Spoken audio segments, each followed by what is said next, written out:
பிரியமானவர்களே, கர்த்தரும் இரட்சகருமாய் இருக்கிற இயேசு கிறிஸ்துவின் நாமத்தில் உங்களுக்கு என் அன்பின் வாழ்த்துக்களை நான் சொல்லிக்கொள்கிறேன். இந்த நாளிலும் இந்த ஜெபிக்கலமாக நிகழ்ச்சியில் உங்களோடு பேசுவது, ஜெபிப்பது எனக்கு அதிக சந்தோஷம்.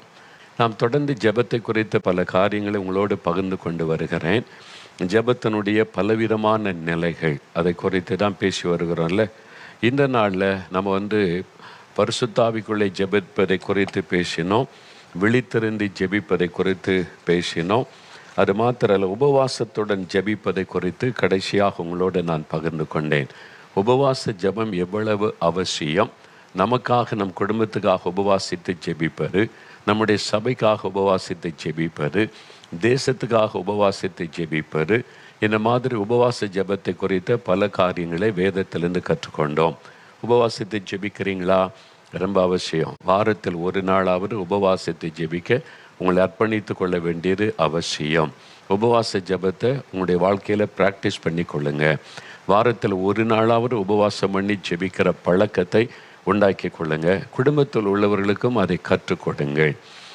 இந்த நாளில் இயேசு ஜெபத்தை குறித்து சொன்ன இன்னொரு அற்புதமான காரியம், பரிசுத்த மத்தேயு எழுதின சுவிசேஷம் 18ஆம் அதிகாரம் 19வது வசனம். மத்தேயு 18ஆம் அதிகாரம் 19வது வசனத்தை நான் வாசிக்கிறேன்.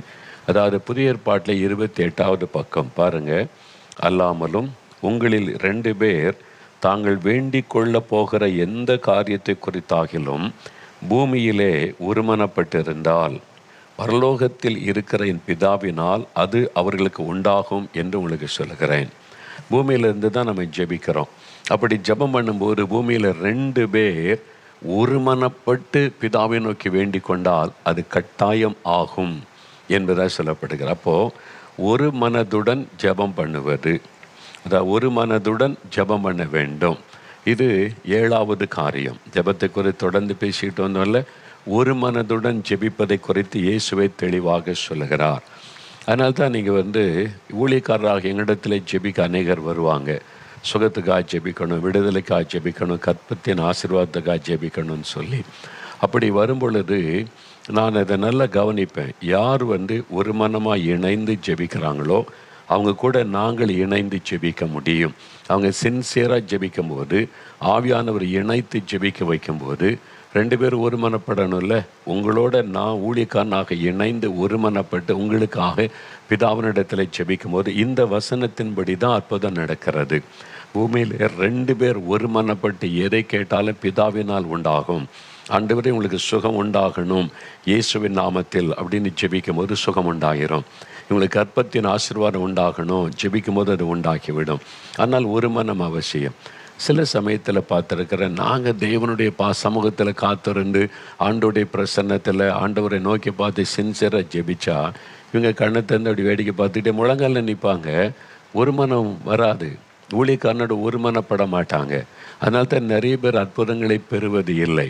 ஜெப நேரத்தில் கூட பாருங்களேன், கொஞ்சம் பேர் அற்புதம் பற்றி சாட்சி சொல்கிறாங்க, பலர் அற்புதம் பெறுவதில்லை. எதனாலன்னா அவங்க ஒருமனப்படுவது இல்லை.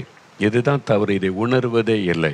ஏன்னா ஊழியக்காரன மந்திரவாதி மாதிரி நினைக்கிறாரு, அவர்கிட்ட போய் ஜெபிச்சுட்டா எல்லாம் நடந்துடும் அப்படின்னு. இவங்க ஜெபம் பண்ணுறதே இல்லை. இவங்க கர்த்தர் கூட இணைந்து ஒருமனமாய் வேண்டிக் கொள்வது இல்லை. அதனால தான் நிறைய பேர் அற்புதம் பெற்றுக்கொள்வது இல்லை. நீங்கள் ஒருமனப்படாமல் சும்மா ஊழியக்காரனுடைய தலை நீட்டுறதுனால அற்புதம் நடக்க போகிறது இல்லை. ஊழியக்காரன் உங்களுக்காக ஜெபிக்கும் போது ஊழியக்காரரோடு நீங்கள் ஒருமனப்படணும். அப்போ ஊழியக்காரர் உங்களோட ஒருமனப்படணும். 2 பேர் ஒருமனப்பட்டு ஒரு காரியத்திற்காக வேண்டிக் கொள்ளும் போது பூமியிலே 2 பேர் ஒருமனப்பட்டு எதை குறித்து வேண்டிக் கொண்டாலும் ஆண்டவர் சொல்கிறார், உங்களில் 2 பேர் தாங்கள் வேண்டிக் கொள்ள போகிற எந்த காரியத்தை குறித்தாகிலும், அது குடும்ப காரியமாக இருக்கலாம், உடைய வேலை காரியமாக இருக்கலாம், பண பிரச்சனையாக இருக்கலாம், குடும்ப ரட்சிப்பாக இருக்கலாம், சுகமாக இருக்கலாம், உடைய தொழில் காரியமாக இருக்கலாம், எந்த காரியத்தை குறித்தாகிலும் பூமியிலே ஒருமனப்பட்டு இருந்தால், அப்போ ஒரு ஊழியக்காரிடத்தில் உங்கள் பாஸ்டர் இடத்துல ஜெபிக்க போகிறீங்க.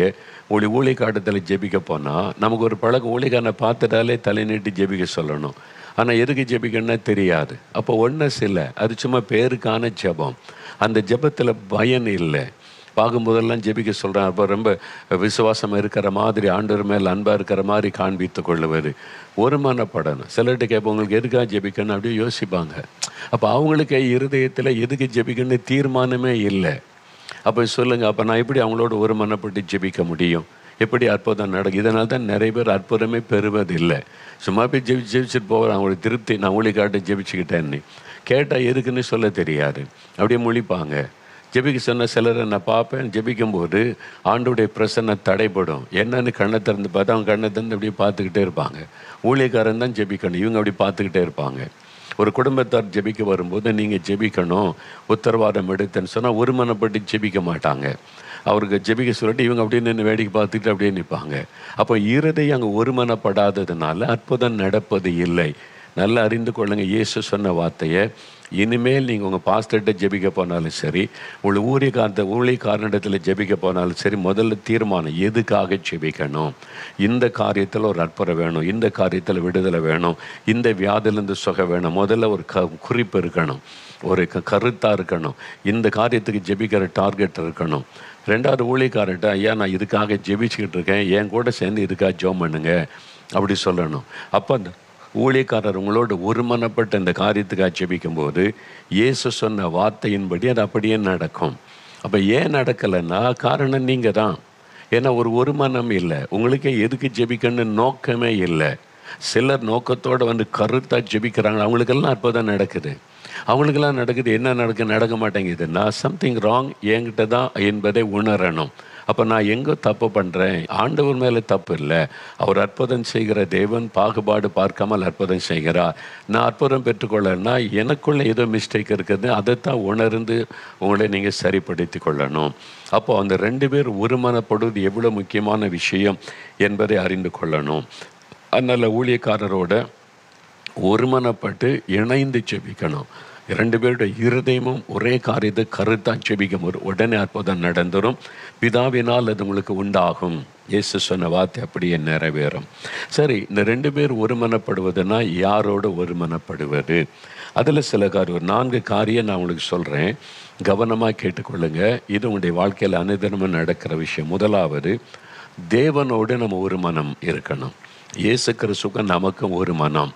ஜெபத்தை கேட்கிற ஆண்டவருக்கு நமக்கு ஒன்னஸ் இன் த ஹார்ட், நம்முடைய இருதயத்தில் ஒரு மனம் இருக்கணும். அது ரொம்ப முக்கியம். ஆண்டவரோடு உங்களுடைய மனம் பொருந்தணும், உங்களுடைய இருதயம் ஆண்டவரோடு இணையணும். அப்போ இயேசுடைய இருதயம் உங்களுடைய இருதயம் இணையும் போது 2 பேருக்குள்ள ஒரு மனம் பிதாவை நோக்கி ஜெபிக்கும் போது இயேசுவின் நாமத்தில் அந்த ஜெபத்துக்கு உடனே பதில் வரும். நிறைய பேர் இதை யோசிப்பதே இல்லை. ஜெபம்னா சும்மா அப்படி ஜெபிக்கிறோன்னே. வசனத்தில் சொல்லப்பட்ட ஒவ்வொன்றையும் கூர்ந்து கவனித்து ஆராய்ந்து அதற்கு நம்ம அர்ப்பணித்து கொள்ள வேண்டியது அவசியம். அப்போ ஆண்டவரோடு ஒருமனப்படுவதை தடுக்கிற விஷயம் என்ன? இதை நாங்கள் விளங்கி கொள்ளணும். ஏன் ஆண்டவரோடு ஒருமனப்பட முடியலை அப்படின்னா, ஏசாயா 59ஆம் அதிகாரம் 2வது வசனம் பாருங்கள். ஏசாயா 59:2, 865வது பக்கம் பழைய ஏற்பாட்டில் நான் வாசிக்கிறேன் பாருங்கள். உங்கள் அக்கிரமங்களே உங்களுக்கும் உங்கள் தேவனுக்கும் நடுவாக பிரிவினை உண்டாக்குகிறது. உங்கள் பாவங்களே அவர் உங்களுக்கு செவி கொடாதபடிக்கு அவருடைய முகத்தை உங்களுக்கு மறைக்கிறது. அவர் உங்களுடைய ஜெபத்துக்கு பதில் கொடுக்க முடியாதபடி உங்கள் பாவங்கள் அவருடைய முகத்தை மறைக்கிறது. அப்போ தேவனுக்கும் நமக்கும் நடுவில் பிரிவினை உண்டாக்குகிற ஒரு காரியம், ஒரு மனதை கெடுக்கிற காரியம் என்னவென்றால் பாவம். வசனம் சொல்லுதில்ல, உங்களுடைய பாவம் தான் தடையாக இருக்குது. ஆண்டவர் ஜெபத்தை கேட்க ஆயத்தமாக இருக்கிறார், பதில் கொடுக்க ஆயத்தமாக இருக்கிறார். நீங்கள் ஜெபிக்கிறீங்க, ஆனால் ஆண்டவரோடு நீங்கள் ஒரு மனம் ஆகலை. உங்கள் 2 பேருக்கு நடுவில் பாவம் குறுக்கிடுகிறது. அப்போ இதுதான் நாங்கள் தேவ சமூகத்தில் ஜெபிக்க போகும்போது கவனிக்கணும். அப்போ தேவனுடைய பிரசன்னத்தை உங்களுடைய இருதயத்தில் உணர்ந்து நானும் தேவனை இணைந்திருக்கிறோம், தேவ பிரசன்னம் இப்போ நிரப்பி இருக்கிறது, இயேசுவும் நாம் இணைந்திருக்கிறோம், ஒரு மனதோடு நாங்கள் ஜெபிக்கிறோன்னே நீங்கள் அப்படி ஜெபிக்கும் போது உடனே அற்புதம் நடக்கும். பாவம் தடையாக இருந்தால் நீங்கள் ஜெபம் பண்ணுவீங்க, வழக்கத்தின்படி ஜெபம். இயேசுவோடு தொடர்பே இல்லாமல் ஜெபிக்கிற நிறைய கிறிஸ்தவங்க இருக்கிறாங்க. சர்ச்சஸில் நிறைய ஜெபம், இயேசுவே அங்கே இருக்க மாட்டார், இயேசுவுக்கு ஒரு சிந்தனையும் இருக்காது, இயேசுவோட தொடர்பு இருக்காது, ஆனால் ஜெபம் பண்ணுவான். அது வழக்கத்தின்படியான ஜெபம். அதில் ஒரு ஆசீர்வாதமும் இருக்காது, நன்மை நடக்காது. இவங்களாம் நினச்சிக்கிறது அவ்வளோதானே தவிர, அதனால தான் நம்ம வல்லமைகளை அற்புதங்களை பார்க்க முடிவது இல்லை. கொஞ்சம் சிந்திக்கணும். இந்த நேரத்தில் ஒரு மனம் ஆண்டவருடைய பிரசன்னத்தில் நம்ம ஒருமனப்பட்டவர்களாக ஜெபிக்கணும். அப்போ அதற்கு பாருங்கள், 66ஆம் சங்கீதம் 18ஆம் வசனத்தில் அந்த பக்தன் சொல்லுகிறார், தேவரீர் என் இருதயத்தில் அக்கிரம சிந்தை கொண்டிருந்தேனேயானால் நீர் எனக்கு செவி கொடீர். அப்போ அவருக்கே நல்லா தெரியுது, ஆண்டவர் என் உள்ள சரியில்லை, என் இருதயத்தில் பாவம் இருந்தால் ஆண்டவர் என் ஜெபத்துக்கு ஜெபம் இருக்கும். நல்ல பக்தியாலாம் ஜெபிப்பாங்க, நல்ல அடுக்குமொழியெல்லாம் ஜெபிப்பாங்க, பதில் வராது. இதைத்தான் நீங்கள் அறிந்து கொள்ள, நிறைய ஜெபங்களுக்கு பதில் வரலாம், பரலோகத்துக்கு அந்த ஜெபம் போகலை, கூரை கூட தாண்டலைன்னு சொல்லுவோம். நிறைய சர்ச்சஸில் நடக்கிற ஜெபம் கூரையை கூட தாண்டுவதில்லை, அதனால தான் பதிலை காண முடிவதில்லை. ஏன்? அந்த ஜெப வசனம் சொல்லுது, என் இருதயத்தில் அக்கிரம சிந்தை கொண்டிருந்தேனையானால் ஆண்டவர் எனக்கு செவி கொடார். அப்போ நம்முடைய இருதயமும் இயேசுவின் இருதயமும் இணையணும், ரெண்டு பேருக்குள்ள ஒரு மனம் உண்டாகணும். தடையாக இருக்கிறது பாவம், அக்கிரம சிந்தை. அதனால தான் நம்ம ஜெபிக்கும்போது பாருங்கள், நம்முடைய இருதயம் எப்படி இருக்குன்னு இயேசு சொல்கிறார். இருதயத்தை முதல்ல ஆராயணும். தேவ சமூகத்தில் எப்போ ஜெபிக்க கண்ணை மூடினாலும் உங்களுடைய இருதயத்தை சோதிக்கணும்.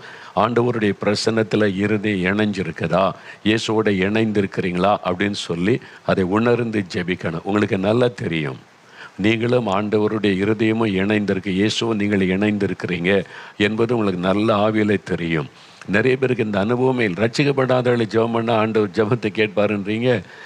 சும்மா அவங்க ஜெபம் பண்ணுவாங்க, அவங்க திருப்திக்கு நான் ஜெபிச்சேன்னு சொல்லிக்கிட்டு இருப்பாங்களே தவிர அதனால் பலன் இல்லை. பாவம் தடையாக இருக்கிறது.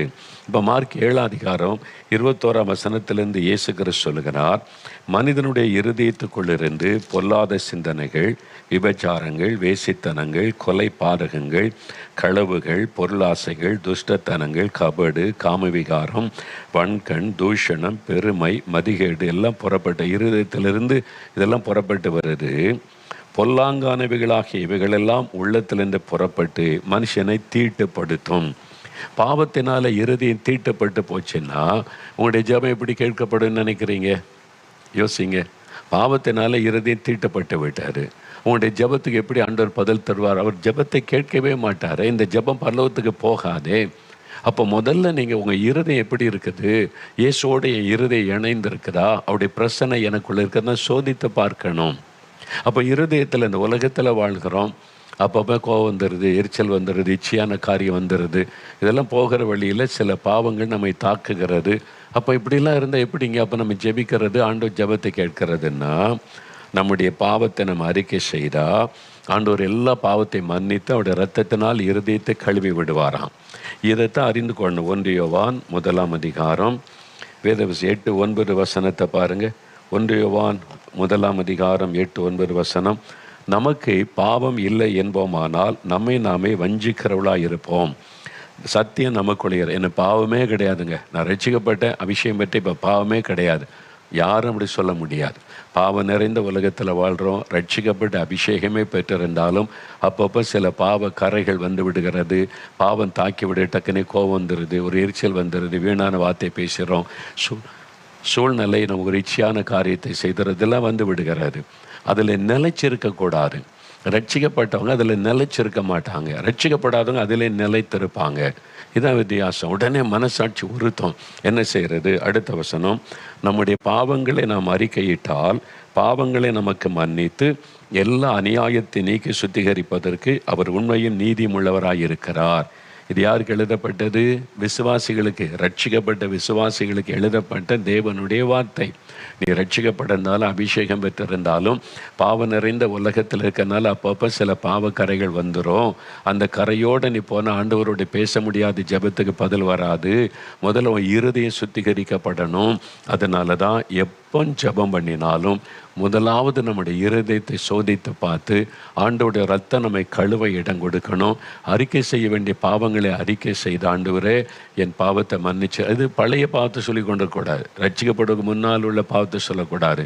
அதன் பிறகு மன்னிக்கப்பட்ட பாவத்தை குறித்து பேசாதுங்க.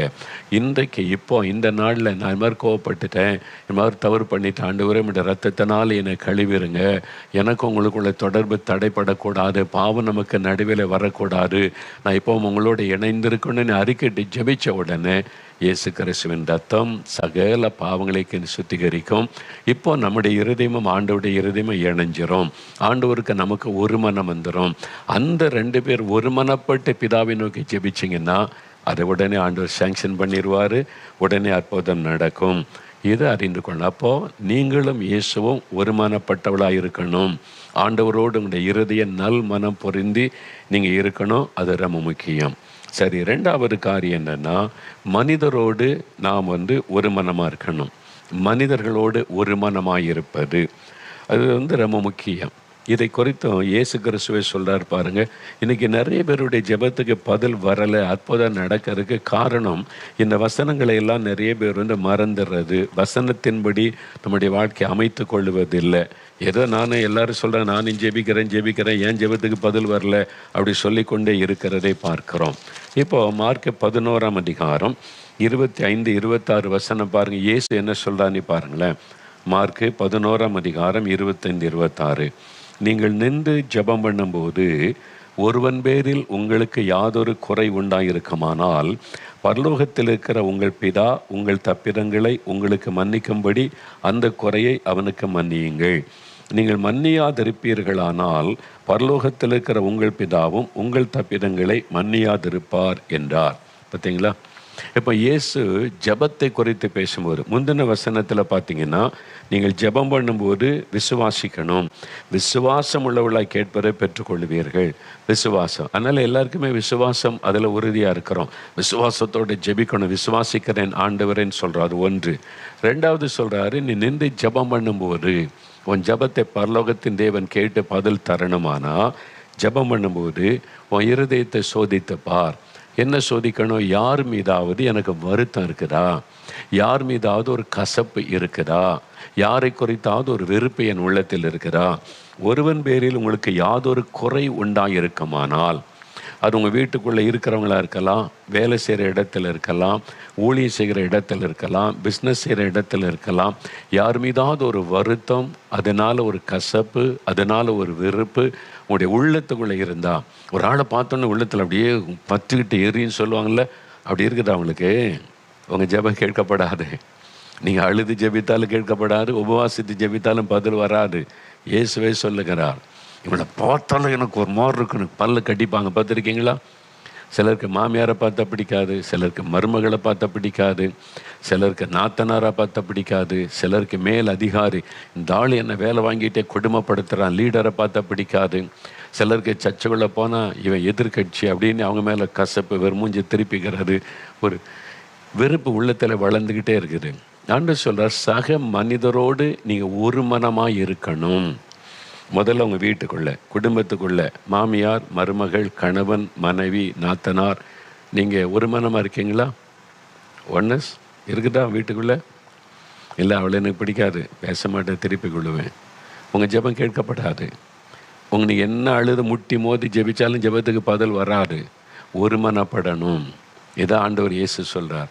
இதில் கவனம் செலுத்தாமல் தான் நிறைய கிறிஸ்தவர்கள் ஜெபம் பண்ணி பெற்றுக்கொள்ளாமல் வியாதியில் மறிக்கிறாங்க, பிரச்சனைகளுக்குள்ள இருக்கிறாங்க, விடுதலை இல்லாமல் இருக்கிறாங்க.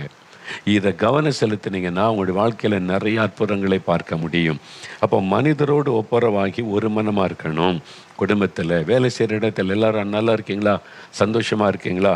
உங்கள் ஊரில் இருக்கிற பக்கத்து வீட்டுக்காரங்க, தெருவில் உள்ளவங்க, சபையில் போன எல்லாரோட நல்ல. சிலருக்கு பாஸ்டர் மேலே கசப்பு, ஆனால் போய் தெரு வந்து எடுத்துக்கொள்வான், கண்ணு மூடிக்கிட்டு அவரை பார்க்க மாட்டேன் அப்படின்னு. ஆண்டவர் அதை அங்கீகரிக்கவே மாட்டார். அப்போ இதெல்லாம் நீங்கள் யோசித்து பார்க்கணும். அப்போ இதெல்லாம் எப்படி சரிப்படுத்துறது? அந்த ஆள் எனக்கு விரோதமாக பேசிட்டாங்க, மாமியார் என்னை குற்றப்படுத்தி அப்படியே ஒரு ஈட்டியை வச்சு குத்துற மாதிரியே பேசுகிறாங்க. என்கிட்ட ஒன்று பேசுகிறாங்க, மகன்கிட்ட ஒன்று பேசுகிறாங்க, மகன் வந்துட்டு நடிக்கிறாங்க, நான் தனிமையாக இருந்த ஒன்று பேசுகிறாங்க. எப்படி ஆனால் அவங்கள நேசிக்கிறது? அப்படி தான் சிலர் என் மருமகள், என் பையன் வந்துட்டு அவர் நடிக்கிறான், அவன் போயிட்டா என்னை கொடுமைப்படுத்துகிறான். இதெல்லாம் வீட்டுக்குள்ளே நடக்குதில்ல. எப்படி ஒரு மனம் வரும்? இதுதான் நிறைய பேருடைய பிரச்சனை. அவன் எனக்கு ஒரு பண்ணிட்டான்ல, பேசிட்டான்ல, திட்டான்ல, அவனோட எப்படி ஒரு மனமாக இருக்க முடியும்? அதுக்கு என்ன செய்யணும்னு தெரியுமா? மன்னிக்கிற ஒரு இருதயம் நமக்கு வேணும். கிறிஸ்து உங்களுக்கு மன்னித்ததை போல நீங்கள் ஒருவருக்கொருவர் மன்னியுங்கள். இந்த மன்னிக்கிற இருதயம் இருந்தாதான் நீங்கள் எல்லாரோடும் ஒரு மனமாக இருக்க முடியும். மன்னிக்கிற இருதயம் இல்லைன்னா ஒவ்வொருத்தருடைய வார்த்தைக்கும் செயலுக்கும் கஷ்டப்பை வளர்ந்துக்கிட்டே இருக்கும். நீங்கள் தான் பாதிக்கப்படுவீங்க. உங்கள் ஆவிக்குரிய வாழ்க்கை பாதிக்கப்படும். உங்கள் ஜெபத்துக்கு பதில் வராது. நீங்கள் பக்தியாக இருப்பீங்க, விசுவாசமாக இருப்பீங்க, ஒன்றும் நடக்காது. அப்போ இந்த ஒரு மனம் சக மனிதர்களோடு ரொம்ப முக்கியம். முதல்ல உங்கள் வீட்டில் உள்ளவங்களோட ஒரு மனமாவதற்கு மன்னித்து ஒப்புரவாகணும். ஒன்று மன்னிக்கணும், மனப்பூர்வமாக மன்னிக்கணும். அவங்க தப்பு செய்தது உண்மைதான், உங்களை காயப்படுத்தினது உண்மைதான், உங்களை அவமானப்படுத்தினது உண்மைதான், உங்களை கேவலப்படுத்தினது உண்மைதான். ஆனால் நீங்கள் மன்னிக்கணும். இயேசுவை போல இருதயம் நமக்கு வேணும். இயேசுடைய வஸ்திரத்தை உரியிறாங்க, முகத்தில் துப்புறாங்க, பரிகாசம் பண்ணுறாங்க, தலையில் முள்முடி வைக்கிறாங்க, ஒரு குற்றமும் செய்யாதவனை தெரிந்து கேவலப்படுத்துகிறாங்க, அவருடைய வஸ்திரங்களையும் எடுத்துக்கொள்கிறாங்க. எல்லாம் செய்கிறவங்க அவங்க மனம் திரும்பவும் இல்லை, இயேசு கிறிஸ்துவிட வருத்தம் தெரிவிக்கவும் இல்லை. ஆனால் இயேசு சொல்லுகிறார், பிதாவே இவர்களுக்கு மன்னியும். அவங்க மேலே இயேசுக்கு கசப்பு வரல. நான் இப்போ குற்றமற்றவன் தெரிஞ்சு இவ்வளோ கொடுமைப்படுத்துகிறாங்களே, நல்லா இருப்பாங்களா அப்படின்னு நினைப்பு வரல. பிலாத்துக்கு தான் குற்றமற்றவன் அவன் சொல்லியும் எனக்கு தண்டனை கொடுக்குறானே அப்படின் போது இயேசுக்கு எவ்வளோ வருத்தம் இருந்திருக்கு. வருத்தப்படலை, அவங்களை குறித்து மன்னித்து விட்டார். அந்த இருதயம் நமக்கு வந்தால் தான் உங்களுடைய ஜெபத்தில் அற்புதங்களை பார்க்க முடியும்.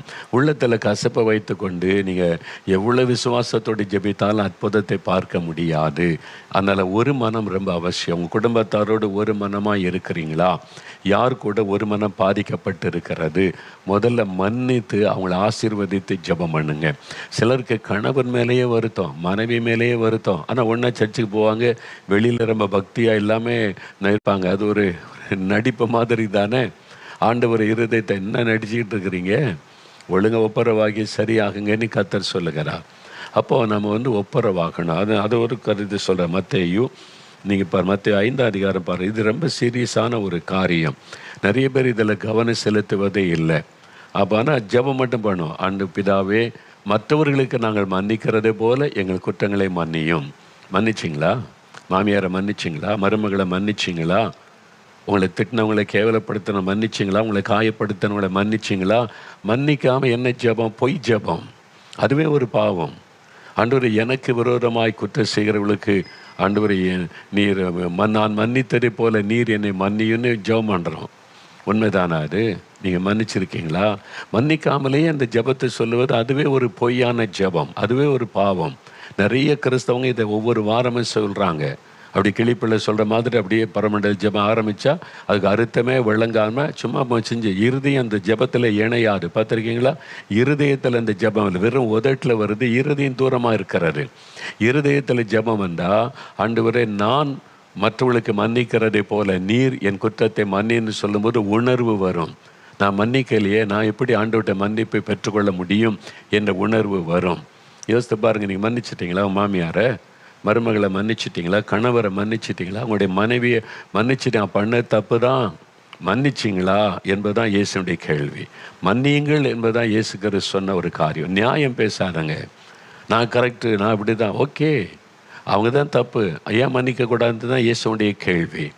நீங்கள் நியாயம் பேசுவது உலக மக்கள், ஆனால் அதை பேசாதபடி தாழ்த்தி மன்னிப்பு கேட்பது கிறிஸ்துவின் சுபாவம். நீங்கள் எப்படி இருக்க விரும்புகிறீங்க? உலக மனுஷரை போல நியாயம் பேச விரும்புகிறீங்களா? இயேசுவை போல உங்களை தாழ்த்தி மன்னிப்பு கேட்டு ஒப்புரவாக விரும்புகிறீங்களா? நீங்களே தான் யோசிக்கணும். அப்போ இதை இயேசு எனக்கு கற்றுக் கொடுத்தார். நான் ஆமாம், ஆண்டவர் என்னை யார் மேலும் கசப்பு உள்ளத்தில் வைக்காத, ஸ்டோர் பண்ணாத, அதை உடனே அறிக்கையிட்டு ஜெபிச்சு மன்னித்து ஜெபித்தார். அதனால தான் எனக்கு ரொம்ப எத்தனை பேர் பிரசங்கம் பண்ணாலும் எழுதினாலும், ஒரு காலத்தில் எழுதினாங்க, அப்புறம் பேசினாங்க, பிரசங்கெல்லாம் மேடையில் பண்ணாங்க, பேர் ஒன்று தான் சொல்லலை, எல்லோரும் சொன்ன அவங்கள பற்றி தான் சொல்லி தெரியும் எனக்கும். ஆனால் இந்த சோசியல் மீடியாலாம் பேசினாங்க. அதனால் அதை கேட்கும்போது மனசில் ஒரு பாது வரும்.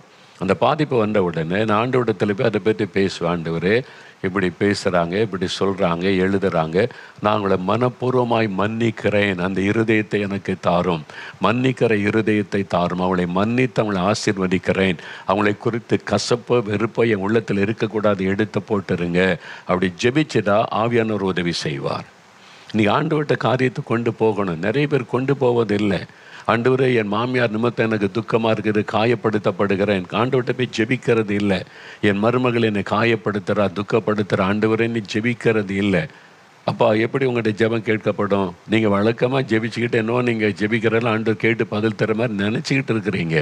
உண்மை அது கிடையாது.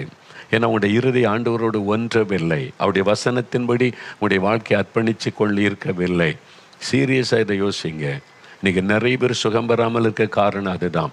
நீங்கள் அதாவது சொஸ்தமடையும்படி சுகமடையும்படி ஒருவர் குற்றத்தை ஒருவர் அறிக்கையிட்டு ஒருவருக்காக ஒருவர் ஜெபியுங்கள். யாக்கோபில் தெளிவாக ஆண்டவர் எழுதி வச்சிருக்கிறார். இப்போ யாக்கோபு நிருபத்தில் பாருங்கள், இன்றைக்கி நிறைய பேர் ஏன் சுகம் பெறாமல் இருக்கிறாங்க பாருங்கள். அதாவது யாக்கோபு 5:16 நீங்கள் சொஸ்தமடையும்படிக்கு சுகமடையும்படிக்கு உங்கள் குற்றங்களை ஒருவருக்கொருவர் அறிக்கையிட்டு ஒருவருக்காக ஒருவர் ஜெபம் பண்ணுங்கள்.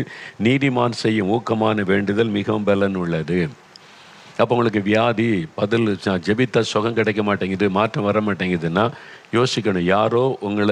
யாரோலால் நீங்கள் பாதிக்கப்பட்டிருக்கீங்க, யார் மேலே கசப்பு இருக்குது, வெறுப்பு இருக்குது, அவங்கள்ட்ட போய் ஒப்புரவாகுங்க. உங்கள் மேலே எனக்கு ஒரு வருத்தம், என்னை மன்னித்து கொள்ளுங்க, என் உள்ளத்தில் நீங்கள் பேசினது காயமாக இருக்குது, நான் உங்களை மனப்பூர்வமாக மன்னிக்கிறேன், நான் உங்களை துக்கப்படுத்திட்டு நான் மன்னிச்சு எனக்கு ஒரு ஜெபம் பண்ணுங்கன்னு கேளுங்க. நீங்கள் அப்படி ஜெபிக்க வைங்க, உங்கள் எப்பேற்பட்ட வியாதி சுகமாயிரும். கேன்சர் வியாதி கூட மறைஞ்சிரும். நீங்கள் செஞ்சு பாருங்கள். இதைத்தான வசனம் சொல்லுது, நீங்கள் சுகமடையும்படி உங்கள் குற்றங்களை ஒருவருக்கொருவர் அறிக்கையிட்டு ஒருவருக்காக ஒருவர் ஜெபம் பண்ணுங்கள். வசனம் இருக்குல்ல. நீங்கள் போங்க, யாருக்கு உங்களை துக்கப்படுத்திட்டாங்க, யார் மேலே வருத்தம், அவங்கள்ட்ட போய் உங்கள் மேலே எனக்கு ஒரு கசப்பு வந்துட்டு, நீங்கள் இப்படி பேசுனது எனக்கு வருத்தமாயிட்டு, என்னுடைய தப்பு தான், என்னை தயவு செய்து மன்னிச்சிருங்க, நான் இந்த காரியத்தெல்லாம் மன்னித்து மறந்துட்டேன், என்னை மன்னித்து எனக்காக ஒரு ஜெபம் பண்ணுங்கன்னு கேளுங்க. அவங்க ஜெபிக்கும்போது ஆண்டவர் ஜெபத்தை கேட்டு அற்புதம் செய்வா. இது வசனம். இந்த வசனத்துக்கு ஒப்பு கொடுக்காம நீங்கள் எவ்வளவு தான் ஜெபிச்சாலும் அற்புதத்தை பார்க்க முடியாது போல் அவங்கள நேசி. அவங்கள குறித்த வருத்தத்தை உள்ளத்தில் வைக்காரு. மனுஷங்க அப்படி தான் இருப்பாங்க. என்ன சொல்லலையா? இயேசு சொன்னார், என்ன பிசாசு பிடித்தவன்னு சொன்னாங்க, மென்டல்னு சொன்னாங்க, அவர் மதிமயங்கி இருக்கிறான்னு சொந்தக்காரங்க சொன்னாங்க, என்னை கேவலமாக என்னை பிசாசுகளின் தலைவன்னு சொன்னாங்க. நான் என்ன செய்தாலும் அதில் குற்றம் கண்டுபிடிச்சே பேசிக்கிட்டு இருப்பாங்க. அவங்க மத்தியில் தான் நான் ஊழியம் செய்தேன். யார் மேலே நான் கசப்பை வெறுப்பை வளர்த்து கொள்ளலை, வைத்து கொள்ளலை. பிதா எனக்கு சொன்னபடி எல்லாத்தையும் மன்னிச்சு மறந்து நான் உங்களை நேசித்தேன். இதுதான் இயேசு நம்ம கற்றுக் கொடுக்கிறாரு. நம்ம வாழ்கிற இந்த உலகத்தில் குறை சொல்கிறவங்க இருப்பாங்க, குற்றம் சொல்கிறவங்க இருப்பாங்க, நமக்கு பாதிப்பை உண்டாக்குறவங்க இருப்பாங்க. அதை தவிர்க்கவே முடியாது. வீட்டுக்குள்ளே இருப்பாங்க, வேலை செய்கிற இடத்துல இருப்பாங்க, ஊழியத்தில் இருக்காங்களே இருப்பாங்க, முன்னால் ஒன்று பின்னால் ஒன்று பேசுகிறவங்க இருக்காங்க. எனக்கு தெரியும். அது நினைக்கும் போது உள்ளத்துக்கு வருத்தம் தான். ஆனால் என்ன செய்கிற, மன்னிச்சு மறந்துட்டா அந்த கசப்பு போயிடும். நம்ம வாழ்க்கை கரெக்டாக வசனத்தின்படி காத்துக்கொள்ளல் கவனமாக இருந்தால் ஆண்டவர் நம்முடைய ஜெபத்துக்கு பதில் தருவார். இதைத்தான் அறிந்து கொள்ளணும். அதனால்தான் ஆண்டவர் சொல்கிறார் பாருங்கள், மத்தேயு 5 எடுத்துக்கொள்ளுங்க. மத்தேயு 5 23 அந்த 23 நான் வாசிக்கிறேன் பாருங்கள். மத்தேயு 5 23 24 ஆகையால் நீ பலிபீடத்தின் இடத்தில் உன் காணிக்கை செலுத்த வந்து உன் பேரில் உன் சகோதரனுக்கு குறை உண்டென்று அங்கே நினைவு கூறுவாயாகில் அங்கேதானே பலிபீடத்தின் முன் உன் காணிக்கையை வைத்துவிட்டு போய் முன்பு உன் சகோதரனுடைய ஒப்புரவாகி பின்பு உன் காணிக்கையை செலுத்து. அன்று சிலர் நீங்கள் சர்ச்சுக்கு வர்றீங்க, காணிக்கை செலுத்த வர்றீங்க, அப்போது உங்களுடைய சகோதரனுக்கு உங்கள் மேலே ஒரு வருத்தம் இருக்குன்னு ஞாபகம் வந்துட்டா காணிக்கை போடாத. அந்த காணிக்கை நான் ஏற்றுக்கொள்ள மாட்டேன், அதனால் அந்த காணிக்கை பெட்டியில் போடாதங்க, வச்சிரு. முதல்ல இப்போ ஒப்புரவாகிட்டு பின்பு காணிக்கை செலுத்து. அப்போது ஒரு ஆளை குறித்த கசப்பை வெறுப்பை உள்ளத்தில் வச்சுக்கிட்டு நீங்கள் காணிக்கை கொடுத்தா கூட 10 லட்சம் கொடுத்தா கூட ஆண்டவர் அங்கீகரிக்க மாட்டார். ஒருவேளை ஊழியக்காரங்க ஸ்தோத்திரம்னு ஏற்றுக்கொள்ளுவாங்க, என் ஊழியத்து தேவருக்கு ஆண்டவர் சந்திச்சிட்டார், கர்த்தருக்கு ஸ்தோத்திரம், ஆண்டவர் ஆசீர்வதிங்கன்னு நாங்கள் ஊழியத்தில் பயன்படுத்திடுவோம். அதனுடைய பலன் உங்களுக்கு வராது, அறிந்து கொள்ளுங்க. அதனுடைய ஆசீர்வாதம் உங்களுக்கு வராது. நீங்கள் இந்த வசனத்தின்படி செய்யணும். யார் மேலே வருத்தம் இருந்தால் போய் ஒப்புரவாகுங்க, அவன்கிட்ட போய் மன்னிப்பு கேளுங்க, உங்களை தாழ்த்துங்க. ஏன் போய் மன்னிப்பு கேட்க முடியலன்னு பெருமை உங்களை குறித்து அப்படியே கத்து இருக்குது. நான் போய் பிடித்து அவங்க தான் என்கிட்ட மன்னிப்பு கேட்கணும், பெருமை. அதை உடைக்கணும். அப்போது ஜெபத்தில் பதில் வேணும்னா தாழ்த்தணும், இந்த பெருமை உடையணும். அதற்கு நீங்கள் போய் மற்றவங்கள்ட்ட தாழ்த்தி மன்னிப்பு கேட்கணும். அப்போ நீங்கள் அதுக்கு பிறகு நீங்கள் மன்னிப்பு கேட்டு ஒப்புரவாயிட்டு அப்புறம் கேர்ஃபுல்லாக இருப்பீங்க. நம்ம இனிமேல் வார்த்தையில் கவனமாக இருக்கணும், யார் மேலே கசப்பு வராமல் காத்துக்கொள்ளணும், யார் கூட சண்டை போடாமல் காத்துக்கொள்ளணும், கவனமாக இருப்பீங்க. புரியுதா உங்களுக்கு? அப்போ எந்த உங்களுக்கு பாதிப்பை உண்டாக்குதோ அந்த பக்கம் திரும்பாருங்க, கவனம் செலுத்தாருங்க.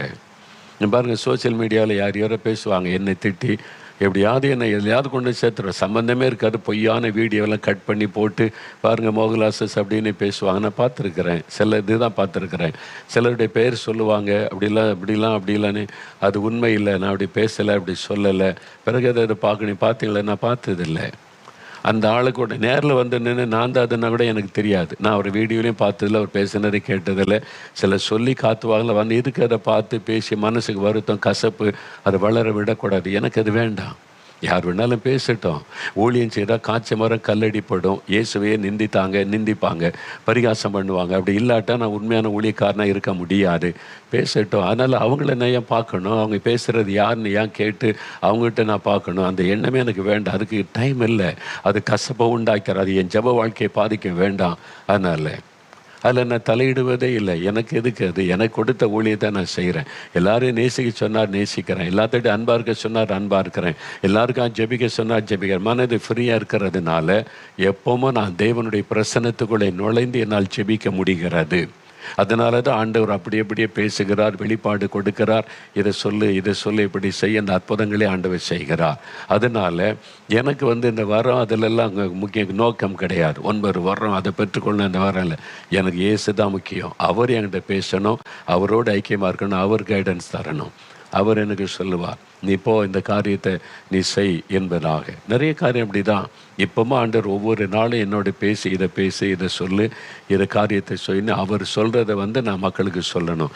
அவருக்கும் எனக்குள்ள தொடர்பு எந்த விதத்திலும் பாதிச்சிடக்கூடாது. அதில் தான் நான் கவனம் செலுத்துகிறேன். அதுக்காக எதையும் இழக்க ஆயத்தம். எனக்கு மதிப்பு மரியாதைலாம் தேவையில்லை. நான் மதிப்பு மரியாதை வச்சு என்னத்தை பண்ண போகிறேன்? அதெல்லாம் எனக்கு அவசியம் இல்லை. எனக்கு ஆண்டவருடைய விருப்பத்தை நிறைவேற்றி இயேசுவோடு நான் எப்பவும் ஐக்கியமாக இருக்கணும். நான் அவரோட பேசணும், அவர் என்னோட பேசணும். அதுக்கு எந்த தடையும் வரக்கூடாது. நான் ஜனங்களுக்காக ஜெபிக்கும் போது ஆண்டவர் அந்த ஜெபத்தை கேட்டு மக்களுக்கு அற்புதம் செய்யணும். அதுதான் என்னுடைய நோக்கம். அவ்வளவுதான். அப்போ இதில் கவனம் செலுத்துங்க. அதனால் யார் மீதாவது வருத்தம் இருந்தால் நீங்கள் போய் உங்களை தாழ்த்தி மன்னிப்பு கேட்டு ஒப்புரவாகிட்டு வாங்க. ஒரு முறை செஞ்சிட்டிங்கன்னா அடுத்த முறை அடுத்த ஆளை பற்றி பேச மாட்டீங்க, கசப்புக்கு இடம் கொடுக்க மாட்டீங்க, வெறுப்புக்கு இடம் கொடுக்க மாட்டீங்க. அதுக்கு தான் ஆண்டவர் சொல்லுகிறார். அவரே சொல்கிறார், பார்த்தீங்கன்னா, போ ஒப்புரவாகிட்டு காணிக்கை செலுத்து. அப்படின்னா அவங்க காணிக்கை கூட ஆண்டவர் அங்கீகரிப்பது இல்லை. சர்ச்சுக்குள்ளே அரசியல் பண்ணிட்டு சண்டை போட்டுட்டு அவன் இவன் அப்படின்னு பிரிவினை உண்டாக்கி பேசாமல் திருவிருந்தை எடுக்கக்கூடாது. ஒப்புரவாயிட்டு போய் திருவிருந்தேடு, இல்லாட்டா உங்களுக்கு மரணம் சம்பவிக்கும், வியாதி வரும். வசனத்தில் இருக்க நிறைய பேர் அபாத்திரமாய் பங்கு பெறுகிறவங்களில் அநேகர் வியாதிப்பட்டிருக்கிறாங்க, அநேகர் மரித்து போயிருக்கிறாங்க. அதனால் சும்மா நான் சரியாக தான் இருக்கிறேன், என்ன சரியாக இருக்கீங்க, ஒப்புரவாயிட்டீங்களா? உன் சபையில் இருக்கிற ஒருத்தர் ஒன்றா நேசிக்க முடியல, அப்புறம் என்ன நீங்கள் நடிக்கிறீங்களா? சும்மா நாள் பேசுகிறீங்களா? உங்கள் சர்ச்சு தானே, உங்கள் சகோதரன் தானே, உங்களுக்கு எதிர்த்து அது தேர்தலில் எதிர்த்து போட்டிகிட்டு இருப்பாங்க. அதனால் விரோதி அவங்க. தேர்தல் முடிஞ்சு போச்சுல, இப்போ அவங்கள்ட்ட ஒப்புரவாக்கி பேசி சமாதானம் வாங்க, நம்ம சேர்ந்து ஊழியம் செய்யலான்னு சொல்லுங்கள். இன்னும் நீங்கள் பெரிய ராஜாக்களா? எத்தனை இப்படி ராஜாக்கள் ஆட்டம் போட்டவங்கலாம் தெருவில் நிற்கிறது எனக்கு தெரியும், வீட்டுக்குள்ளே முடங்கி கிடக்கிறது எனக்கு தெரியும். அதனால் இதெல்லாம் நீங்கள் விதண்டவாதம் பேசாமல் உங்களை தாழ்த்தி ஒப்புரவாகி எல்லாரும் கூட ஒரு சமாதானமாக இருக்கிறதுக்கு அர்ப்பணிங்க. இந்த பெருமைக்கு இடம் கொடுக்காதுங்க, பதவியில் நிற்காதுங்க. இன்றைக்கி எத்தனை பேர் முன்னாள் முதலமைச்சர் ஆகிட்டாங்க, முன்னாள் மந்திரி ஆகிட்டாங்க, கோர்ட்டில் நிற்கிறாங்க, நீதிமன்றத்தில் ஜெயிலில் போய் கிடைக்கிறாங்க, பெயில் கிடைக்க மாட்டேங்குது, முன்னாள் அமைச்சர் அப்படின்னு. இந்த பதவி இதெல்லாம் எத்தனை வருஷம்? அதுக்காக போட்டி போட்டுக்கிட்டு சண்டை போட்டுக்கிட்டு பொறாமையில் இருந்து கொண்டு பிரிவினை உண்டாக்கி கொண்டு தேவனோட உள்ள ஐக்கியத்தை கெடுத்து கொண்டு இருக்கிறீங்க. பைபிளை தூக்கிட்டு அலையலாம், இயேசுவோட தொடர்பு இருக்குதா? அதான் முக்கியம். ஜெபிக்கலாம், இயேசுவோட தொடர்பு இல்லாமலே ஜெபிக்கலாம். வழக்கத்தின்படியான ஜெபம் இதெல்லாம் பரலோகத்துக்கு போகாது. அப்போ நீங்கள் சீரியஸாக யோசிக்கணும், நான் தேவனோடு என் ஐக்கியம் சரியாக இருக்கணும், மனிதரோடு என் ஐக்கியம் சரியாக. தான் சிலுவை. சிலுவை என்பது முதல்ல தேவனோட ஐக்கியம், பர்ஃபெக்டாக இருக்கணும். எந்த பாவ கரைமில்லாதபடி ஒப்பு கொடுத்து அனுதினமும் பரிசுத்தமாக்கி கொண்டே இருக்கணும்.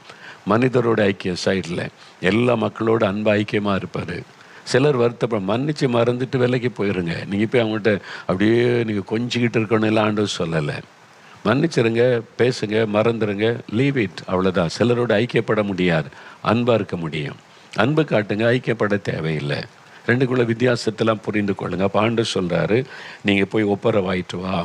லூக்கா 19 அதிகாரத்தில் நம்ம பார்க்குறோம்ல, சகேயு எப்போ ரட்சிப்பு வந்தார்? அவன் அந்த ஊரில் இருக்கிற மனிதரோடு அவனுடைய ஐக்கியம் சரியில்லை. எல்லாரும் அவனை திருடன்றாங்க, அவன் பாவின்றாங்க, எங்கிட்ட அநியாயமாக நீ வரி வசூலிக்கிறன்னு சொல்லி திட்டுறாங்க. இப்போ எல்லா மக்களோட ஒப்புரவாகிறான். ரோட்டில் நின்று ஏழைகளுக்கு பாதி சொத்தை கொடுக்குறேன், அநியாயமாக யாரிடத்துல அதை வாங்கினா 4 தனியாக திரும்ப கொடுக்குறேன். மனிதரோட ஐக்கியம். அப்போ தான் மக்கள் எல்லாம் அவனை பார்த்து ஆச்சரியப்பட்டு மன்னித்து ப்ளஸ் பண்ணுறாங்க. அப்போ தான் வீட்டுக்கு ரட்சிப்பு. மனிதரோடு உங்களுடைய ஐக்கியத்தை சரிப்படுத்தாமல் ரட்சிப்பும் உண்டாகாது, ஜெபத்துக்கு பதிலும் வராது. அதனால் ஒரு மனதை காத்து கொள்வதில் ரொம்ப கவனம் செலுத்தணும். ஒரு மனத்தை பாதிக்கிற எந்த காரியத்துக்காகவும் விட்டு கொடுத்துட்டு போங்க. எதுக்கு ஒரு மனம் பாதித்து முரட்டாட்டம் பிடிக்கிறதுக்கு? கொஞ்சம் ஃப்ளெக்சிபிளாக போயிட்டீங்கன்னா ஒரு மனம் வந்துடும். நான் பிடிச்சி எடுத்துப்படி தான், நான் அப்படி தான் இருப்பேன், நான் அப்படி தான், நான் நீதியாக நிற்பேன் அப்படின்னு உலக மக்களை போல விதண்டாவாதம் பேசாதங்க. கொஞ்சம் ஃப்ளெக்சிபிளாக விட்டு கொடுத்து போனீங்கன்னா அன்பு ஐக்கியத்தோடு கூட இருக்கலாம். சிலருக்கு அது அந்த மாதிரி பழக்கமே இல்லை. தங்களை பெரிய ஆளாக காமிக்கிறதுக்கு, மற்றவங்களை குறை சொல்கிறதுக்கு அவங்க அப்படி பெருமையாக நிற்பாங்க, ஃப்ளெக்சிபிளாக போக மாட்டாங்களாம். சில ஞானமாக நடந்து விட்டு கொடுத்து போனால் குடும்பத்துக்குள்ளே சமாதானம் இருக்கும், ஒரு ஆஃபீஸில் சமாதானம் இருக்கும், ஊழியத்துக்குள்ளே சமாதானம் இருக்கும். இதை நம்ம சிந்திக்கணும். சரி, அப்போது தேவனோட நீங்கள் ஒரு மனமாக இருக்கணும், மனுஷரோட ஒரு மனமாக இருக்கணும். ஒரு கணவன் மனைவி மாதிரி 2 பேர் ஒரு மனப்பட்டு ஜெபிக்கிறதுல கணவன் மனைவி பூமியில் அதை விட ஒரு பெரிய சக்தி எதுவுமே கிடையாது. அதனால தான் ஒரு கணவன் மனைவி ஒன்று சேர்ந்து, ஆனால் ஒரே சரீரம் ஒரு மனப்பட்டு ஜெபிச்சுட்டு அந்த காரியத்தில் அற்புதம் நடக்கும். அதனால் தான் குழந்தைக்காக ஜெபிக்கும் போது கணவன் மனைவி கை கோர்த்து ஜெபிங்கன்னு சொல்ல என்ன காரணம்? ஒரு மனப்படுங்க, ஒன்னஸ் ஆகுங்க. கணவருடைய இருதயம் ஒரு பக்கம், மனைவியுடைய ஒரு இது பக்கம், குழந்தை தாங்க ஜெபத்துக்கு பதில் வராது. 2 பேரும் ஒரு மனப்படணும். ஒரு மனப்பட்டு ஜெபிச்சா அற்புதம் நடக்கும். அதான் சிலர் வருவாங்க, சில கணவன் மனைவி தனியாக வருவாங்க. உங்கள் மனைவி எங்கே அப்படின்னு கேட்டால் வரல அப்படிம்பாங்க, கணவன் எங்கேன்னு கேட்டால் வரலம்பாங்க. சொல்கிறதுலே தெரிஞ்சிடும் ஏதோ டிஸ்பியூட் இருக்குது, ஒரு மனம் இல்லை. எப்படி அற்புதம் நடக்கும்? அப்போ அதை முதல்ல சரிப்படுத்துங்க. ஒன்னஸ் வரைக்கும் என்ன செய்யணும்னு ஆண்டவர்கிட்ட கேட்டு அதை சரிப்படுத்தி கணவனை மனைவி ஒரு மனப்பட்டு ஜெபிச்சிட்டிங்கன்னா உடனே அற்புதம் நடப்பதை நீங்கள் பார்ப்பீங்க. அப்போ ஒரு மனப்பட்டு அதனால தான் ஜெபிக்கணும்னா இதுக்கு தீர்மானம் எடுக்கணும். கணவன் ஒரு பக்கம் சைடில் ஜெபிக்கிறது, மனைவி ஒரு பக்கம் ஜெபிக்கிறது, இவர் செய்கிறது இவங்களுக்கு பிடிக்கல, இவங்க செய்கிறது அவருக்கு பிடிக்கல, ஒரு மனமே இல்லை வீட்டுக்குள்ளே. உங்களுடைய ஜெபம் கேட்கப்படாது, பதில் வராது. முதல்ல ஒரு மனதுக்கு என்ன பண்ணணும்னு நீங்கள் ஆண்டவர்கிட்ட ஜெபம் பண்ணி அதை சரிப்படுத்துங்க, ரொம்ப முக்கியம். சரி, அது மாதிரி சபையில் பாஸ்டரோடு ஒரு மனப்பட்டால் தான் உங்களுடைய ஜெபம் வல்லமுள்ளதாக இருக்கும். சண்டை போட்டுக்கிட்டு இருந்துட்டு அவர் ஒரு பக்கம், சிலர் ஜெபிக்கும் போதே அதில் கம்ப்ளைண்ட்டு, விசுவாசிகள் பற்றி கம்ப்ளைண்ட் பண்ணியே ஜெபிக்கிறது. விசுவாசி ஜெபிச்சா பாஸ்டரை பற்றி கம்ப்ளைண்ட் பண்ணி ஜெபம், உப்பு செப்பில்லாத ஜெபம், வல்லமில்லாத ஜெபம், பிரயோஜனமில்லாத ஜெபம் சபைகளில் இன்றைக்கு நடக்கிறது.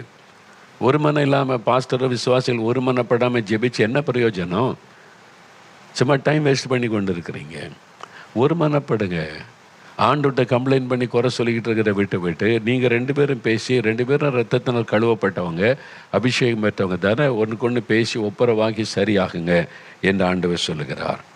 சரி, 3வது நம்முடைய சிந்தனையில் ஒரு மனம் வேணும். ஜெபிக்கிற நாம் ஒரு மனம், எண்ணம் சிதறாதபடி ஒரு மனமாக ஜெபிக்கணும். அது ரொம்ப முக்கியம். நீங்கள் வேத புஸ்தகத்தில் 2 நாளாகமும் 20ஆம் அதிகாரம் எடுங்க. 2 நாளாகமும் 20ஆம் அதிகாரம் 3ஆம் வசனத்தில் யோசபாத் என்ற ஒரு யூதா தேசத்தினுடைய ராஜா, தேசத்துக்கு ஒரு பெரிய ஆபத்து வருது. 3 ராஜாக்கள் யுத்தம் பண்ண, அவனுக்கு விரோதமாக யுத்தம் பண்ண படைகளோடு வருகிறார்கள். அந்த சமயத்தில் யோசபாத் என்ன செய்தார் அப்படின்னா, 2 நாளாகவும் 20ஆம் அதிகாரம் 3வது வசனம் பாருங்க. அப்பொழுது யோசபாத் பயந்து, சூழ்நிலை பார்த்து அவர் பயம் வருகிறாரு. ஏன்னா 3 தேசத்து ராஜாக்கள் பெரும் படையோடு வர்றாங்க, அவங்களோட நேரடியாக யுத்தம் பண்ணி ஜெயிக்க முடியாது. சூழ்நிலை வித்தியாசமாக இருக்கிற பயம். கர்த்தரை தேடுகிறதற்கு ஒருமுகப்பட்டு, கர்த்தரை தேடுவதற்கு ஒரு மனம், நம்முடைய சிந்தை நம்முடைய எண்ணம் எல்லாம் ஒன்றா இணைஞ்சு கர்த்தரை தேடணும். எண்ணம் எதையும் யோசிச்சுக்கிட்டே இருக்கும், இங்கே ஜெபம் பண்ணிக்கிட்டே இருப்பாங்க. பார்த்துருக்கீங்களா? சிலர் அப்படி ஜெபிச்சுக்கிட்டே இருப்பாங்க, அப்புறம் கண்ணத்திலேருந்து அப்படி பார்த்துட்டு என்னென்னு விசாரிப்பாங்க, அப்புறம் அப்படியே ஜெபம் பண்ணுவாங்க. பார்த்துருக்கீங்களா? சர்ச்சில் கூட சிலர் ஜெபிப்பாங்க, சில ஊழியர்கள் கூட அப்படி தான், அப்படியே ஜெபிச்சுக்கிட்டே இருப்பாங்க. அப்புறம் செல்ஃபோன் இப்போ எடுப்பிலே மாட்டிக்கிறாங்கல்ல, அதை எடுத்துகிட்டு அப்படி பார்த்துக்கிட்டே அப்படியே ஜெபம் பண்ணிக்கிட்டே நடக்கிறது. பார்த்துருக்கீங்களா சர்ச்சில்? ஆமாம், ஊழியக்காரங்க. எப்படி ஒன்னஸ்? ஒரு மைண்டில் ஒன்னஸ் இல்லை, சும்மா பேருக்கு ஒரு அந்நிய பாஷை பேசுகிறதும் ஜெபிக்கிறதும் ஒன்னஸ் இல்லை. உங்களுடைய மைண்டில் ஒருமனப்பட்டு ஜெபித்தாதான் இந்த ஜெபத்துக்கு பதில் வரும். உங்களுக்கு தேவனோட ஒரு மனம் இல்லை, உங்களுடைய சிந்தை வேற எங்கேயும் இருக்குது. நீங்கள் ரட்சிக்கப்பட்டவங்க தான், அபிஷேகம் பெற்றவங்க தான், ஊழியக்காரங்க தான். ஆனால் இங்கே அப்படியே பிரசங்கம் பண்ணிக்கிட்டே தட்டு பார்ப்பார், அங்கே செல்ஃபோனை தட்டி பார்த்துட்டு அப்படி பிரசங்கம். என்ன பண்ணுறீங்க? ஒரு மனம் இல்லை. அப்போ உங்களுடைய சிந்தை ஒரு மனப்படலை, சிதறி இருக்கிறது. செல்ஃபோனில் சிதறுது, ஆட்களில் சிதறுது. ஒரு மனமாக நீங்கள் செபிக்கலை. இங்கே யோசபாத்து பாருங்கள், கர்த்தரை தேடுகிறதற்கு ஒரு மனப்பட்டு, நல்ல கவனி, ஒன்னஸ். தன்னுடைய சிந்தையை கர்த்தருக்கு நேராய் திருப்புகிறார். சிந்தனை வேற எங்கேயும் போகல. அப்படியே ஜெபிக்க ஆரம்பிக்கும் போது ஆண்டவரை பார்க்காம, ஐயோ 3 ராஜாக்கள் வராங்க, ஏன் வர்றாங்க? நான் அவங்களுக்கு என்ன தப்பு பண்ணேன்? எனக்கு என்ன? நான் அவங்களுடைய சண்டையாக போட்டேன், நான் அவங்கள்ட்ட யுத்தமாக பண்ணேன், அவங்க இடத்தையே எடுத்துக்கொண்டேன், இந்த மாதிரி அநியாயம் பண்ணுறாங்களே அப்படிலாம் யோசித்து குழம்பி கொண்டு ஜெபிக்கல. ஒன்னஸ். ஆண்டவரை உண்மை பார்க்குறேன், பிரச்சனை மட்டத்தில் கொண்டு வரேன், நீங்கள் எனக்கு பதில் கொடுக்கணும், நீங்கள் அற்புதம் செய்யணும். ஒரு மனமாய். என்ன சிதறலை. சிலர் ஜெபிச்சுக்கிட்டே இருக்கும்போது என்ன சிதறு. வீட்டை பூட்டிட்டு வந்தேன்னா, நான் கேஸெல்லாம் ஆஃப் பண்ணிட்டு வந்தேன்னா சிந்தனையில் ஓடிக்கிட்டே இருக்கும். ஆனால் இங்கே ஸ்தோத்திரம் பண்ணி அந்நிய பாஷை பேசிக்கிட்டே இருப்பாங்க. பார்த்துருக்கீங்களா? இதெல்லாம் வீணான ஜெபம். இந்த மாதிரி ஒன்னஸ் இல்லாமல், ஒரு மனம் இல்லாமல், ஒரு மனப்பாடு இல்லாதபடி சிதறப்பட்ட சிந்தையோடு ஜெபிக்கிற ஜெபத்துக்கு பதில் வராது. அப்போ அவங்களுடைய சிந்தனையில் ஒரு மனம் அவசியம். இப்போ அப்படி ஜெபிச்சனால யோசபாத்து கர்த்தரை தேடுகிறதுக்கு ஒரு மனப்படி ஜெபித்தனால 30ஆம் வசனத்தில், இவ்விதமாய் தேவன் சுற்றுப்புறத்தாரால் யுத்தமில்லாத இளைப்பாறுதலை அவனுக்கு கட்டளையிட்டதினால் யோசபாத்தின் ராஜ்யபாரம் அமெரிக்கையாக இருந்தது. அப்படி கர்த்தரை தேடுகிறதுல ஒரு மனப்பட்டு தேடி ஜெபிச்சதுனால, உபவாசம் பண்ணி ஜெபிச்சதுனால வெற்றியும் கிடைத்தது. சத்துருக்களை எல்லாம் தேவன் மடங்கடித்து அமைதியை உண்டாக்கிட்டார். இப்போ யார் யுத்தம் பண்ண வருவது இல்லை. சுற்றுப்புறத்தில் ஒரு இளைப்பாறுதல், யுத்தமில்லாத இளைப்பாறுதல். நீங்கள் இந்த மாதிரி ஜெபிக்க பழகுங்க.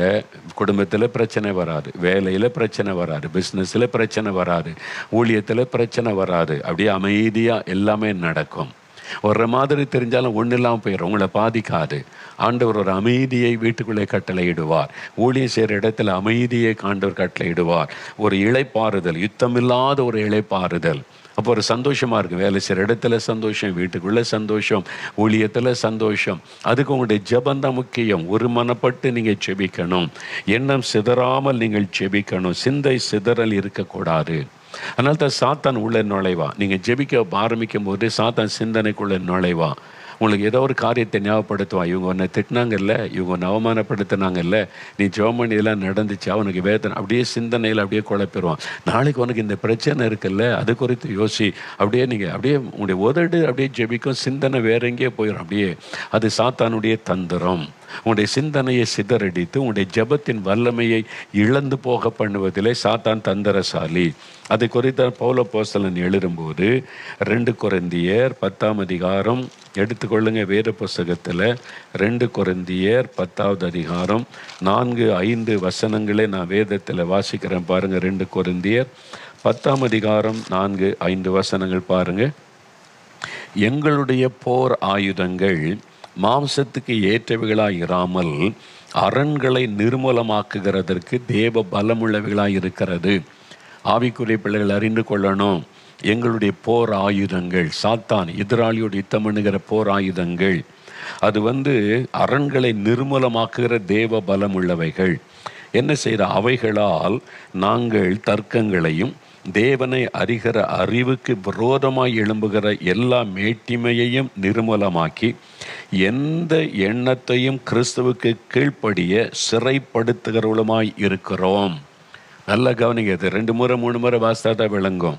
அவைகளால், ஆண்டவருடைய வல்லமையினால், அந்த போர் ஆயுதங்களினால் தர்க்கங்களையும், சாத்தான் தர்க்கம் பண்ணுவான். நீ ஜெவன் என்னத்தை கண்ட மைண்டில் அப்படியே குழப்பத்தை உண்டாக்குவான். தர்க்கங்களையும் தேவனை அறிகிற அறிவுக்கு விரோதமாய் எழும்புகிற எல்லா மேட்டிமையையும், ஆண்டவர் அறிகிற அறிவுக்கு விரோதமாய் சாத்தான் எழும்பி மேட்டிமை, பெருமையை கொடுப்பான், மேட்டிமை உண்டாக்குவான். சிந்தனையிலே மேட்டிமை, பெருமை எழும்பும்.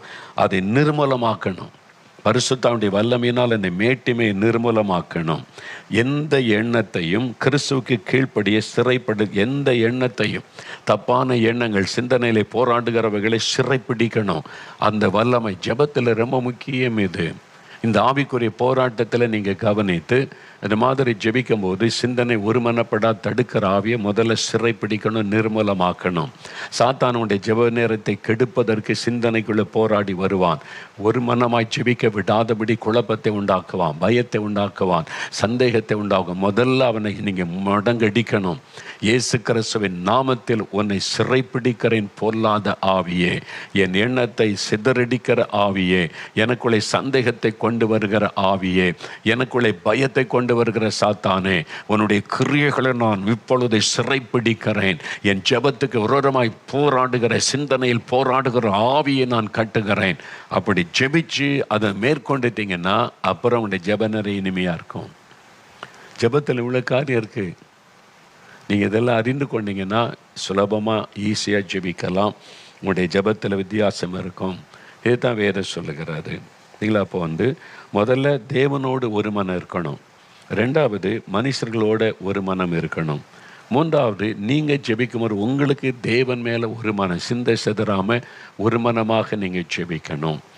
நான்காவது ஒரு காரியம் என்னன்னா, இந்த ஜெபத்தில் முக்கியமானது குழுவாக ஜெபிக்கும் போது ஒரு மனம். நம்ம எல்லாருமே ப்ரேயர் குரூப்பில் ஜாயின் பண்ணி ஜெபிக்கிறோம், சபையில் ஒரு குழுவாக ஜெபிக்கிறோம், உபவாச ஜெபம் ஆல்நைட் ப்ரேயரில் மாஸ் ப்ரேயர் திரள் கூட்ட மக்கள் ஒன்று கூடி ஜெபிக்கிறோம். எல்லாருமே பங்கு பெறும். ஜெபக்குழு, சர்ச்சில் ஜெபம், உபவாச ஜெபம், முள்ளிரவு ஜெபம், பெரிய மாஸ் ப்ரேயர்லாம் பங்கு பெறுகிறோம். அப்போது அந்த ஜெபத்தில் ஒரு ஒன்னஸ், இப்போ ஜெபிக்கலவாங்கல ஜெபிக்கிறோம். உலக நாடுகள் பல தேசத்தில் இந்த இணைந்து ஒரு மனம் இருக்கணும் அதில். அப்போ அதில் குறித்து பைபிளில் இந்த ஒரு மனம் எவ்வளோ முக்கியம் என்பதை அப்போஸ் நடபடிகளை பாருங்கள். அப்போஸ் நடபடிகள் அதுவும் இந்த எழுப்புதலுக்கு ரொம்ப முக்கியம். ஒரு மனம், ஒரு மனம் வந்தால் தான் எழுப்புதலுக்கு ஆவியானவர் ஊற்றப்பட முடியும். அப்போஸ் நடபடிகள் 1ஆம் அதிகாரம் 14ஆம் வசனம் பாருங்கள். மேலறையில் 120 பேர் ஏறி ஜெபிச்சாங்க. அவங்க மத்தியில் தானே எழுப்புதல் அக்கினி போடப்பட்டது. வசனம் என்ன சொல்லுகிறது பாருங்க. அங்கே அவர்கள் எல்லாரும் ஸ்திரீகளோடும் இயேசுவின் தாயாகிய மரியாளோடும் அவருடைய சகோதரரோடும் கூட ஒருமனப்பட்டு ஜெபத்திலும் வேண்டுதலிலும் தரித்திருந்தார்கள். ஒரு மனம். 120 பேருக்குள்ள ஒரு மனம். இன்றைக்கி நம்ம 120 பேர் கூடனா 120 இருதயம். மனமே ஒன்று வித்தியாசமாக இருக்குது. ஆளுக்கு ஒன்று சிந்திக்கிறது, ஆளுக்கு ஒன்று நினைக்கிறது, என்ன எப்படி ஜெபம் நடத்துகிறாங்கன்றது. அதனால தான் அற்புதம் நடக்க மாட்டேங்குது. இவங்க 120 பேரும் ஒருமனப்பட்டவளாக இருந்தார்கள். அப்போஸ்தலர் 2ஆம் அதிகாரம் 1ஆம் வசனம் பாருங்கள். அப்போஸ்தலர் 2 முதல்ல, பெந்தேகோஸ்தே என்ன நாள் வந்தபோது அவர்கள் எல்லாரும் ஒருமனப்பட்டு ஓரிடத்திலே வந்திருந்தார்கள். ஒரு மனம். ரொம்ப ஐக்கியம் கொடு. ஃபெலோஷிப் இருக்குது.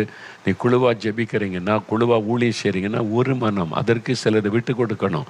உங்கள் சுயநலத்தை உள்ளே கொண்டு வர, உங்கள் சுய விருப்பத்தை திணிக்க நினைக்காதபடி எல்லாருடைய கலந்து பேசி ஒரு மனமாக இதுக்காக ஜெபிப்போம், ஒரு மனமாக செய்வோம்னு அர்ப்பணிக்கணும். அதில் உங்களுடைய சொந்த விருப்பத்தை திணிக்க நினச்சா ஒரு மனம் பாதிக்கப்பட்டு விடும்.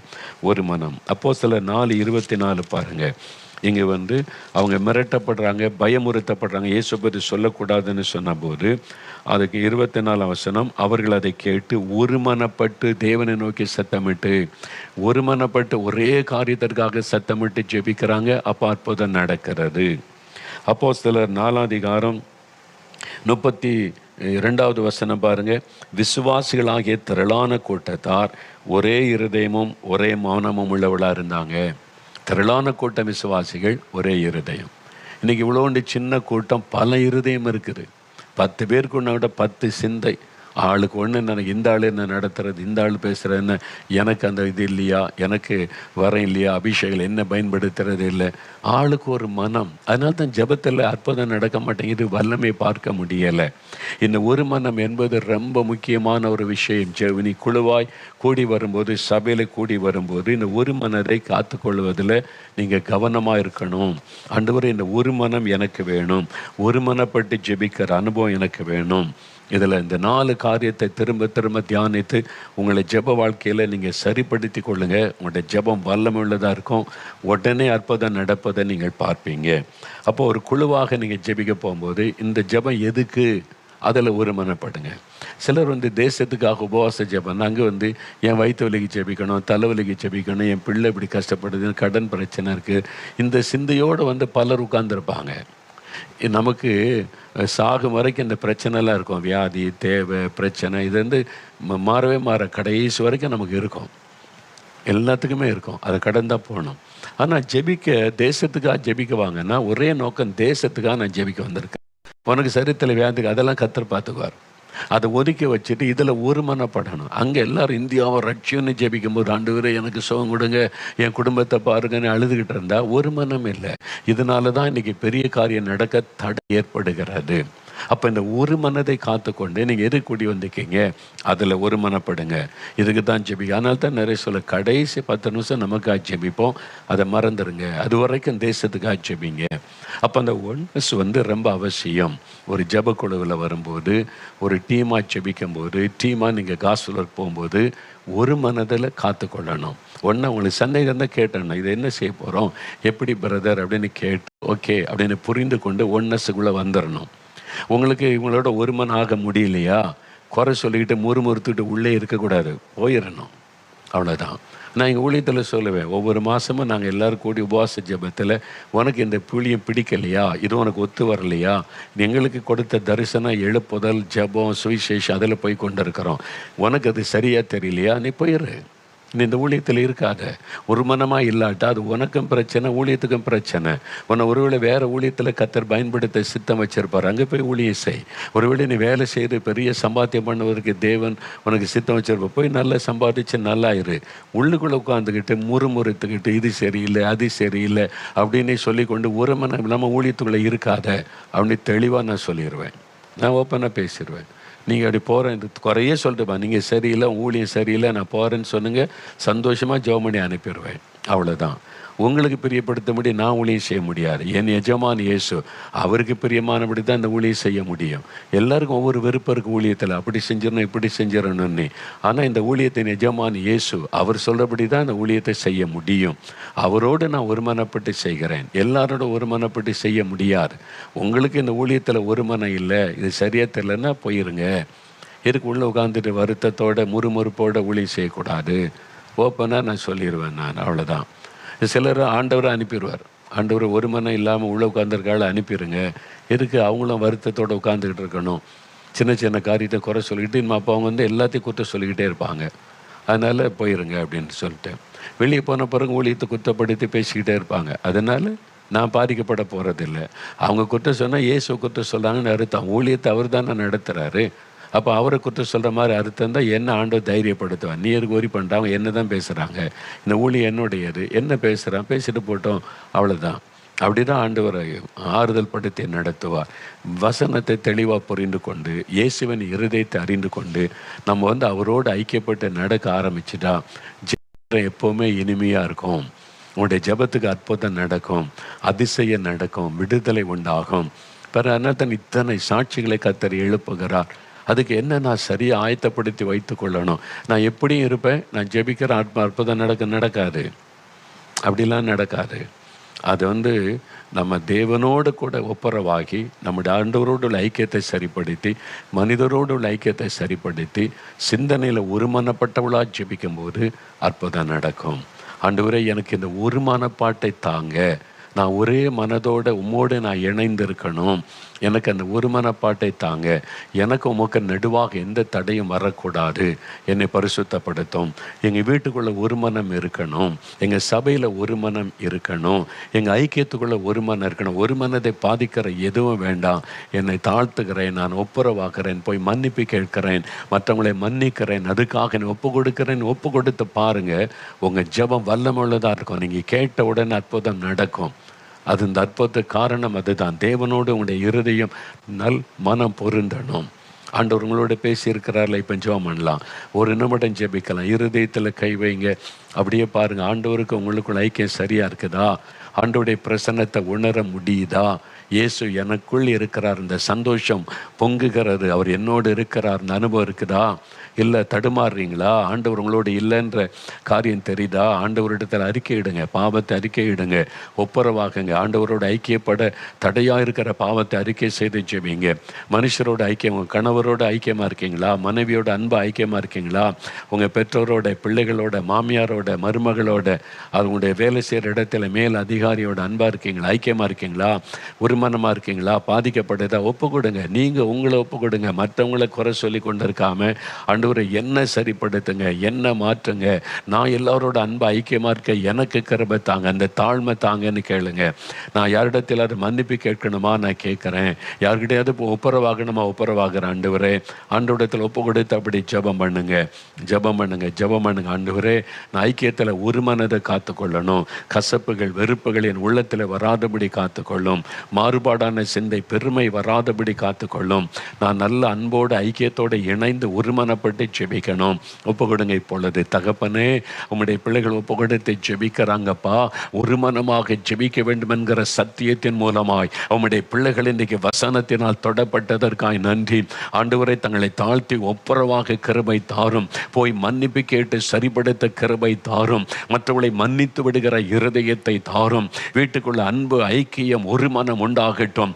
ஒரு மனதை கெடுக்கிற பிசாசை நான் கடிந்து கொள்கிறேன் இயேசுவின் நாமத்தில். குடும்பத்தின் ஒரு மனதை கெடுக்கிற பிசாசை விலகி போய் இயேசுவின் நாமத்தில். ஐக்கியத்தின் ஒரு மனதை கெடுக்கிற சத்துருவை கடிந்து கொள்கிறேன். சபையின் ஒரு மனதை கெடுக்கிற பிசாசை கடிந்து கொள்கிறேன். ஒரு மனதை கெடுத்து சமாதானத்தை குலைக்கிற சாத்தானுடைய வல்லமை தந்திரங்கள் அழியட்டும். அவனை சிறைப்பிடிக்கிறோம் இயேசுவின் நாமத்தில். சிந்தனையிலே ஒருமுகப்பட முடியாதபடி சிதறடிக்கிற சாத்தானை நாங்கள் முடக்குகிறோம் இயேசுவின் நாமத்தினாலே. எங்களுடைய ஜெப வாழ்க்கை மாறட்டும். ஒரு மனமாய் ஜெபிக்க கிருபை தாரும். ஆவியானவர் பலப்படுத்தும். ஒவ்வொருவரையும் தொடும். இன்றைக்கு அந்த வீட்டுக்குள்ளே மாற்றம் வரட்டும். இன்றைக்கு அவருடைய சபையிலே மாற்றம் வரட்டும். இன்றைக்கு அவருடைய ஜெப ஐக்கியத்திலே, ஊழிய ஐக்கியத்திலே மாற்றம் வரட்டும். பிசாசனுடைய கிரியைகள் முடக்கப்பட்டு போகட்டும். ஒரு மனதை கெடுக்கிற ஆவி கட்டப்பட்டு போகட்டும். அந்த சாத்தானுடைய அரண்களை நிர்மூலம் பண்ணுகிறோம் இயேசுவின் நாமத்தில். இன்றைக்கு ஒரு மாற்றம் உண்டாகட்டும். அன்பு, ஐக்கியம், ஜெபத்திலே வல்லமை வெளிப்படட்டும்.